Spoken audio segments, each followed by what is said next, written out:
Astrometry log. It is 11-27-16, 112716.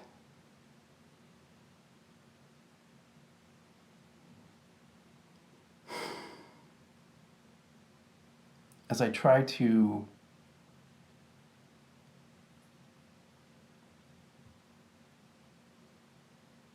elucidate the larger problems with presenting astrometry, the larger issues, all of them come down to concerns. All of them come down to problems with the existing mindset. The existing mindset is a trap, and people who get where I am in knowing what the world is about realize that they were trapped, that there are traps set for them that start with, oh, this is from Santa Claus, without really even grasping the deeper problems with our society.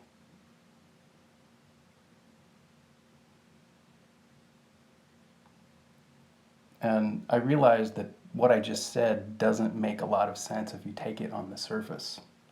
But if you dig, you'll find that there's a certain truth in it if you take the words a certain way. Hence what I'm saying about elucidation, elucidating these difficult ideas takes time. And a lot of times, people who try to do what I'm doing come off sounding foolish. And some people say, whoa, you need to write it down. I don't want one piece of emotional content left out. Part of the problem with the text, part of the problem with the systems that we already have, is that people don't understand how to read them. They lose the context. It's one of the flaws in the books, especially the Bible, especially the ones that are translated from other languages by morons or people with agendas to control and manipulate populations.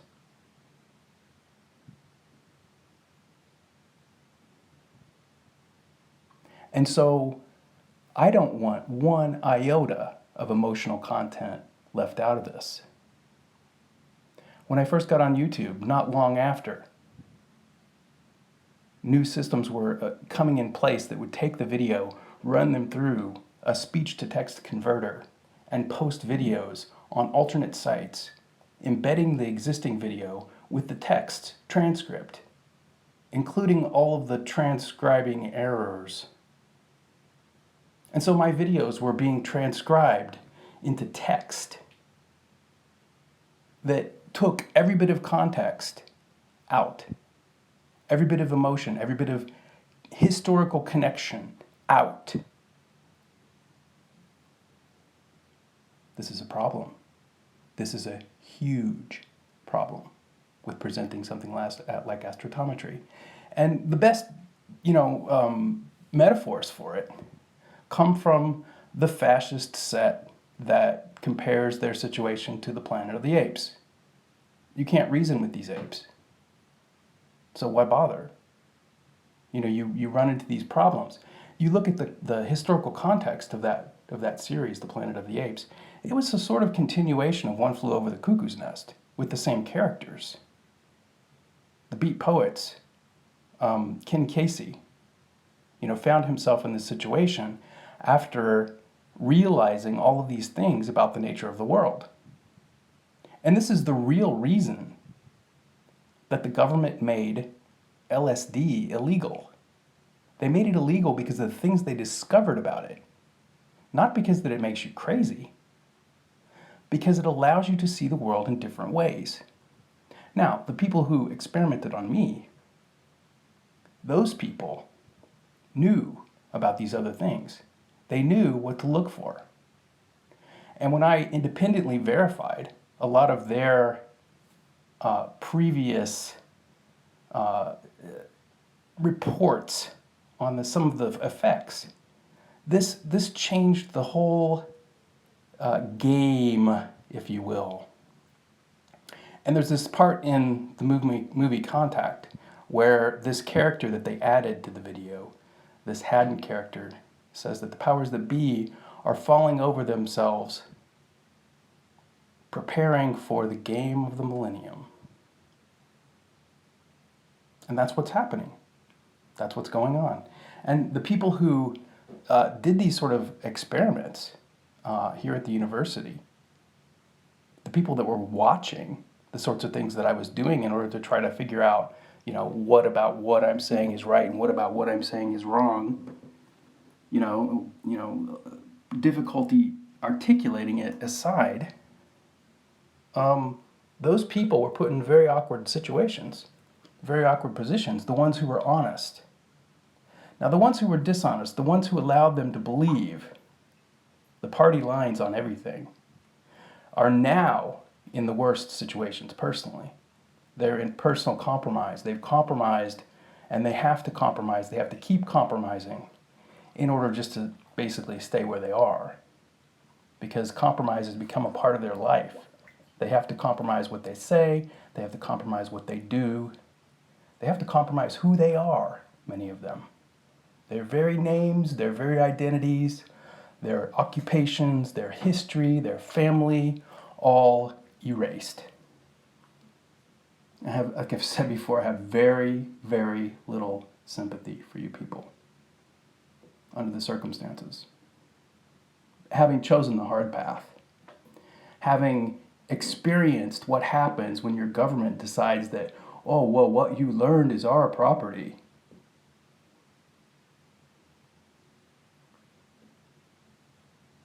Because we saw you do it. And then alternately, try to encourage you to continue your psychedelic research and threaten to lock you up for it. That's what's been going on in my life. Now, that stopped, just for anybody that doesn't know me very well, and there's a lot of you out there, because there's a lot of lies about me out there. But for anybody that doesn't know me very well, I stopped all of that stuff back in the mid-90s. Because of these threats. Because of one person encouraging me to do it and offering protection, and another threatening to come after me for it. Well, who's really going to be in control? Who really cares about what's going on and who doesn't, is what it comes down to. There's this group of people who know what's going on. And at one point, I was saying very clearly that no one who hasn't experienced some of these things should ever try to rule our country. And I'm still very adamant about that. They're not fit for power. They're not fit to be in control of our destiny, because they don't know what's really going on, because the government has lied to everyone about it, nearly everyone. And so the real irony comes in my life when you step back and realize that I've been doing something that these other people do illegally, more or less, for that I have stopped doing something that most of the people that are in the groups, the peer groups that I would be in, have stopped doing. I've alienated myself from both sides. There's a group of people that has secret codes and secret, protocols and all this sort of stuff for this stuff, and they're in the government. They're in very high places in the government. You could argue that they fixed the election. You could argue that it's the same set of people. And those people don't really have a good conscience, because of the fact that they're participating in something that one of the guys that I used to hang with referred to as acid fascism. There's this sort of fascism that are practiced by people like Matt Damon that is I find it incredibly offensive, because it disrespects all of the other life forms that don't know the sort of things that he's really joking about. but that just love to watch the United States on its way to Mars. This is a form of fascism that I find completely unacceptable.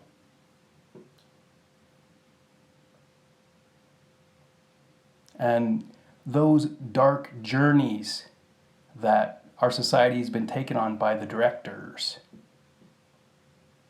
are going to come back to it in a very, very difficult position that it finds itself in when it eventually wakes up, if it ever eventually wakes up, if it survives. There's all these ifs attached to the continuity of our civilization because of the way these things have been handled.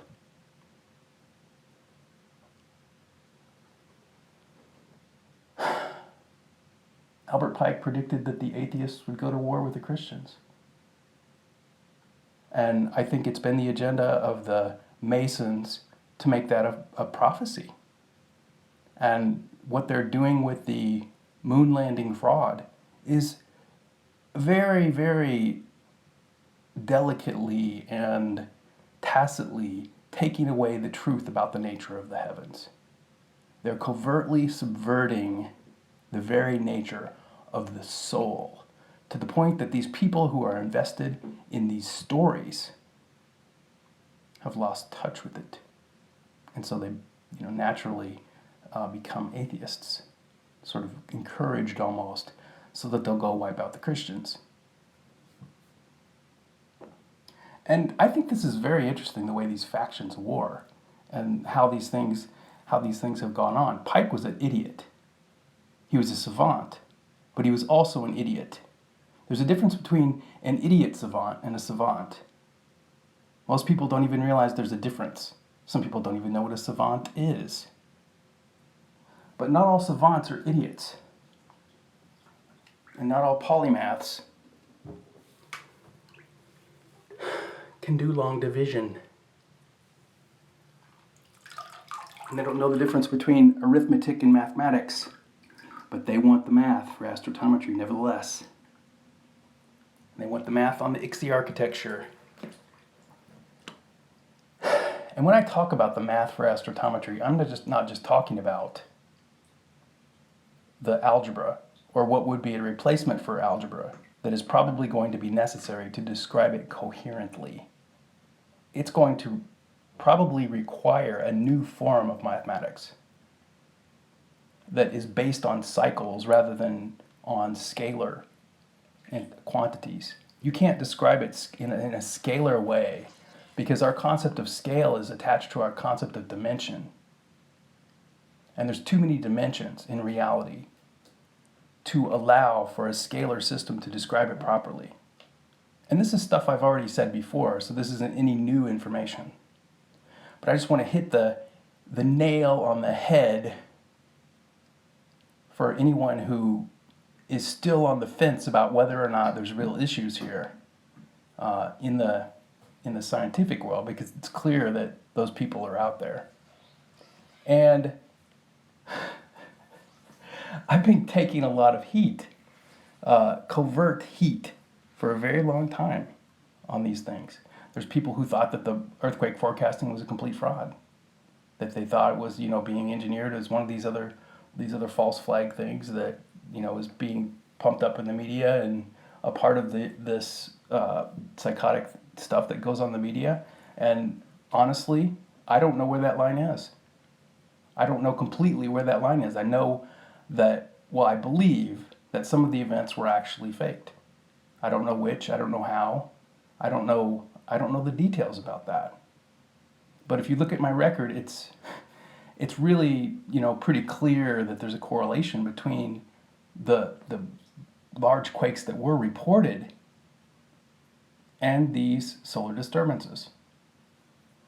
And if you look historically at the references that I found after the fact in the sacred texts, it supports what I'm saying. It's in the Bible, it's in the Vedas, it's in the Quran.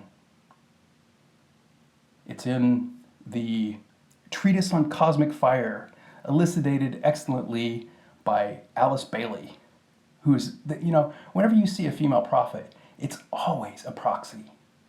There are no female prophets. When a female is giving prophecy, prophecy, when a female is channeling the solar logos, that's the way you should really think of it. That's the way I think of it. When a female is channeling the Godhead, it's usually by proxy because there has to be a male involved. It's the very nature of the male-female duality. This is why the priesthoods were male only. And so she knew this, and she accepted it, and she became a vessel for this knowledge. Now, I don't claim to believe that everything that she said was prophecy, or even divinely inspired, but it is a lot of it correct. And when I can reach out and find the part in a book, like A Treatise on Cosmic Fire, where